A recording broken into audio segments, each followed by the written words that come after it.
আজকে আমার ব্রেকফাস্ট হচ্ছে পেঁপে দিয়ে ডাল রান্না করেছি সেটা, আর 2টা ডিম।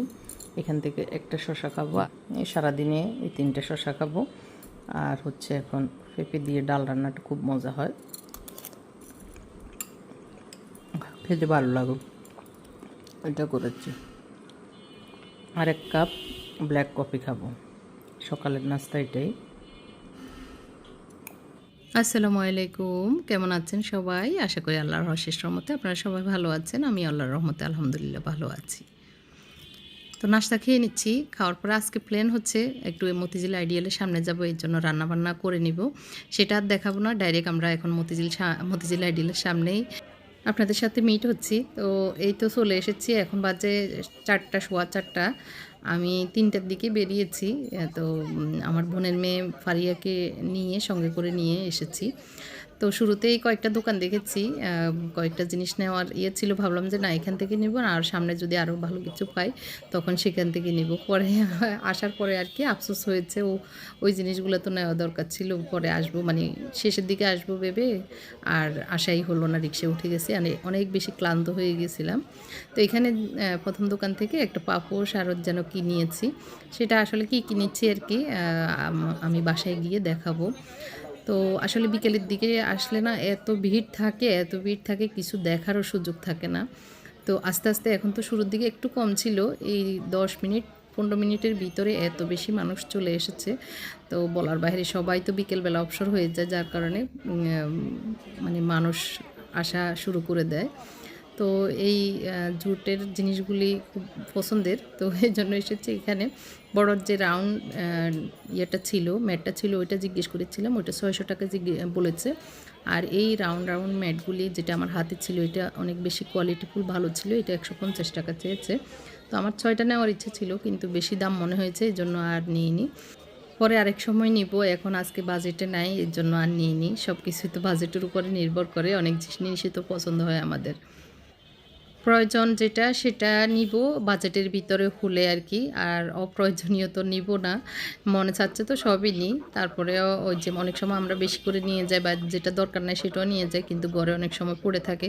চিকন এই লেসগুলি আমি যখন দেখি যে ওরা 3 টাকা 5 টাকা করে দেয় তখন নিয়ে নিই। আজকে এরা বলতেছে 20 টাকা করে পার গজ, তো এই জন্য আর নিয়ে নিই। 20 টাকা করে আমাদের যে কোনো দোকানেও পাওয়া যায়, এই জন্য আর এখান থেকেই নিয়ে নিই। আর এই ব্যাগটা বড়, আমার একটু বড় ব্যাগ দরকার, এই জন্য একটু ব্যাগ দেখছিলাম। তো এই ছোটো ব্যাগটা একটু পছন্দ হয়েছিল, জিজ্ঞেস করছিলাম। এটা 1000, বড় ব্যাগটাও 1000 টাকা বলেছিল। তো আমার একটু বড় ব্যাগ দরকার, কারণ কিছুদিনের ভিতরে একটু দেশের বাইরে যেতে পারি আর কি, হয়তো আল্লাহ যদি সব কিছু সহি সালামতে রাখে। তো এই জন্য একটু ওইটা দেখছিলাম, কিন্তু এত বেশি আজকে দাম মনে হচ্ছিল, সবাই দাম বেশি মনে হচ্ছে। আর এটা হচ্ছে রুবেল ভাইয়ের দোকান। এই দোকান থেকে আমি আগে অনেক বছর থেকেই টুকটাক জিনিসপত্র নিই, যেগুলি আমার ঘরে অনেক সময় ইউজ করি, আনকমন। তো ওর থেকেই নিই। তো আজকে তেমন কিছু মানে আমার প্রয়োজন মতন দেখি নেই আর নিয়ে নেই।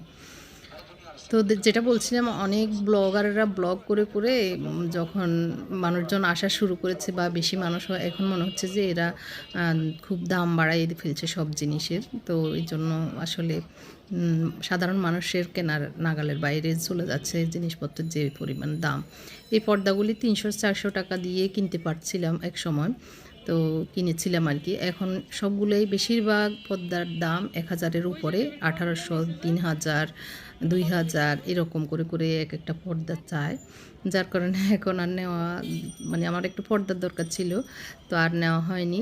দেখেছিলাম অনেক দোকানে, যেটাই পছন্দ হয় সেটা অনেক বেশি দাম বলে, তো আর নিইনি। কারণ যেই দাম বলে সেটা আমরা শোরুম থেকেও নিতে পারি। তো এখানে হচ্ছে সব প্লাস্টিকের জিনিসপত্র না নেওয়াই উচিত, তাই জন্য প্লাস্টিকের জিনিসপত্র ইদানিং ইদানিং না, আমি অনেক দিন থেকে অ্যাভয়েড করার চেষ্টা করছি। এই পর্দাটা আমার খুব পছন্দ হয়েছিল, কিন্তু সেই অনেক দাম, এই জন্য আর নিইনি। পিঙ্ক কালার যেহেতু আমার রুমের জন্য ভেবেছিলাম নেব, কিন্তু অনেক বড়, এত বড় আমার দরকার ছিল না, আবার দামও বেশি চেয়েছিল। এটা একটা ফ্লোরাল, যদিও মোবাইলে একটু হালকা এসছে, কিন্তু বাস্তবে খারাপ ছিল না, ভালোই ছিল। তাও ওই যে 1000, 1500 বললো মনে হয় এরকম। এই ব্যাগটাও আমি এই ধরনের একটা ব্যাগ চাচ্ছিলাম, যে একটু জিনিসপত্র বেশি যেন কাঁধে নিতে পারি, কিন্তু ওইটাও মনে হয় 1200 চেয়েছিল না 1100 চেয়েছিল। তো আর নিই নেই তেমন যে অনেক বেশি কোয়ালিটিফুল তাও মনে হয়নি, চায় না আর কি মনে হয়। তো আমি এরপরে রিক্সায় করে এই প্রথম ফ্লাইওভারের উপর দিয়ে যাচ্ছি, কারণ একদমই গাড়ি ছিল না এই দিন শুক্রবার। তো এখন আপনাদেরকে দেখাই আমি কি কী এনেছি। তো এই প্রথম যে পলিথির ভিতরের জিনিসগুলি দেখা যাচ্ছে সেটি হচ্ছে 2টা চেয়ারের কভার। তো এই কভারগুলি আমার দেখেই পছন্দ হয়েছে। আমি এইরকম চেকের ভিতরে আমার চেয়ারের জন্য সেলাই করতেছিলাম, কিন্তু যতটুকু সেলাই করেছি অতটুকুর ভিতরে পড়ে আছে। আর আমার সেই জিনিসগুলি সেলাইয়ের ধারে কাছেও যেতে ইচ্ছে করছে না, খুব অলসতা লাগে এগুলি সেলাই করার কথা মনে উঠলে। খুব সুন্দর করে কেটে সেলাইয়ের জন্য প্ল্যান করেছিলাম, কিন্তু এখন ওই অবস্থায় আছে, জানি না কবে সেলাই করে শেষ করতে পারবো। তো এগুলি হচ্ছে চেয়ারের কভার, 2টা এক জোড়া পেয়েছি তাই নিয়েছি। তবে এটা আসলে তখনই মনে হচ্ছে আমার চেয়ারে হবে না, এখনও বাসায় এসে দেখি হয়নি। এগুলি চারকোনা যে চেয়ারগুলা ওগুলাতে হবে আর কি। তো 2টা 200 টাকা নিয়েছে, ও 2টা মনে হয় 300 টাকা চেয়েছিল, আমি 100 টাকা করে বলাতে ও ওই লোক দিয়েছে আর কি। তো খুবই সুন্দর কোয়ালিটিফুল, একদম নতুনই বলা যায়, বেশি যে ইউজ হয়েছে ইউজ না। তো এত সুন্দর ফিনিশিং এইভাবে আমরা আমাদের দেশে মনে হয় না সেলাই করতে পারবে, আর সেলাই করতে গেলে অনেক টাকা লাগতো যেরকম ফিনিশিং দিয়ে ওরা সেলাই করেছে। এরপরে এই ব্যাগে কী আছে একটু দেখাই। প্রথমে এই কুশি কাটার যেই ম্যাটগুলি খুবই সুন্দর, হালকা পাতলা একটু দাগ আছে মাটির, এগুলি ওয়াশিং মেশিনে দিলে সুন্দরভাবে ক্লিন হয়ে একদম দপদপে হয়ে যায়। তো এটা নিয়েছি একটা 100 টাকা দিয়ে। আর এই একই দোকান থেকে আর কি, এটা একটা ছোটো আমার যে খাটের উপরে থাকে কোলবালিশের মানে কাভার আর কি। তো কোলবালিশে একটা ঢুকাতে পারবো হয়তো, এই প্রিন্টটা সুন্দর লেগেছে এই জন্য নিয়েছি। তো এই 2টা জিনিস আমার একই দোকান থেকে 2টা 50 টাকা নিয়েছিল আর কি। এটা আমি নিয়েছি, মাথায় এসছে একটু আমার বাথরুমে যে ছোটো ছোটো জানালাগুলো আছে ওগুলিতে জানালার পর্দা হিসেবে ইউজ করব। তো জানালা মানে বাথরুমে কার্টুন হলেও সমস্যা নেই। তো আর এক ব্যাগে আমি একটু আমার জন্য ক্রিম কিনেছিলাম মতিঝিল আইডিয়াল থেকে, পরে তালতলায় গিয়েছিলাম সেখান থেকে। তো আর হচ্ছে আমার বিশেষ দরকারেই গিয়েছিলাম, কোলবালিশের কাভার অনেক দিন কেনা হয়নি, একদম পুরনো হয়ে কোনোটা সেলাই খুলে গেছে। তো এই জন্যই কোলবালিশের কাভার আর হচ্ছে বাতের মাঠ গালার যে স্ট্যান্ডটা সেটা আমার ইয়ারা আমেনা এবং রেহানা হারাই ফেলছে। আমি ফেনে গিয়েছিলাম তখন, ওরা কোথায় কী করছে আর পায় না। তো মাঠ গালতে অসুবিধা হয় এই জন্য গিয়েছিলাম, কিন্তু আমার মাঠ গালার স্ট্যান্ডটার কথা ভুলেই গেছিলাম, ওইটা আর কেনা হয়নি। তো আরেকটা আমার জন্য স্কার্ট কিনেছি, আর হলো কোলবালিশের কাভার 4টা কিনেছি, যেহেতু ওদের দুজনেরই লাগে কোলবালিশ, তো এই জন্য আরও কিনতে হবে, কারণ কোলবালিশের কাভারগুলো সবগুলোই নষ্ট হয়ে গেছে। আর এই ম্যাটটা তো রেখে আসিনি, এরকম আরও কয়েকটা দোকানেই দেখেছিলাম, কিন্তু এটা একদম নতুন, ওগুলি একটু পুরনো টাইপের। তারপরে ধুলে ওগুলো ক্লিন হয়ে একদম নতুন হয়ে যেত। তারপরে ওগুলো আবার একটু দামও বেশি চেয়েছিল, আর ভাবলাম যে এগুলিতে আমার অনেকগুলো হয়েছে আর থাক না নিই, ওই জন্য ওই একটাই নিয়েছি আর কি। আর 2টা গেঞ্জি নিয়েছি, একটা গামছা নিয়েছি। এই ছিল আজকের শপিং। কেমন লেগেছে আমি দাম সহ উল্লেখ করে লিখে দিয়েছি, আপনাদের ভালো লাগবে এর জন্যই। আর এখন আমি এই জিনিসগুলি কোথায় কিভাবে সেট করব ভেবে এনেছি সেটাই দেখিয়ে দিচ্ছি। এটা হচ্ছে আমার বেডরুমে আমার খাটের উপরে এই পিঙ্ক কালার, যেহেতু আমি পছন্দ করি, তো এইভাবে আমি ম্যাট হিসেবে ইউজ করতে পারবো। আবার চাইলে এটা টেবিলের রানার হিসাবেও ইউজ করা যাবে, সোফার উপরে দিয়ে সোফার যে কাভার হিসাবেও ইউজ করা যাবে।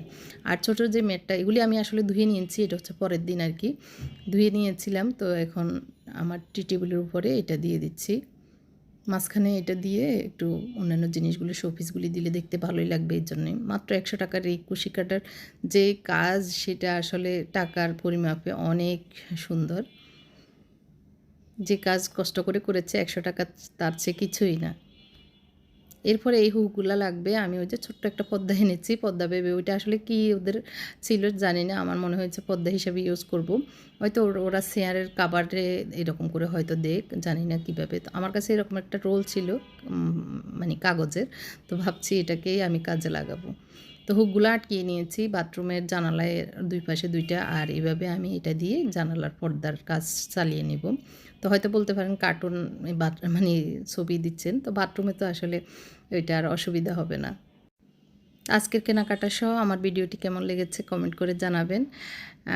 আর এই যে যে যে জায়গায় জিনিসগুলি লাগাচ্ছি সেখানেও কেমন লেগেছে কমেন্ট করে জানাতে ভুলবেন না। যদিও একটু ছোট হয়েছে, আর একটু বড় হলে ভালো হতো। আমার জানালাগুলি 2 feet by 2 feet, 1.5 feet by 2 feet, তো এই জন্য একটু বড়ই জানালা, এই জন্যই একটু কম সুন্দর লাগতেছে। যাই হোক, আজকের মতো এখানেই বিদায় নিই। সবাই দোয়া করবেন, সাবস্ক্রাইব করা না থাকলে সাবস্ক্রাইব করে যাবেন, লাইক দিয়ে যাবেন। আল্লাহ হাফেজ।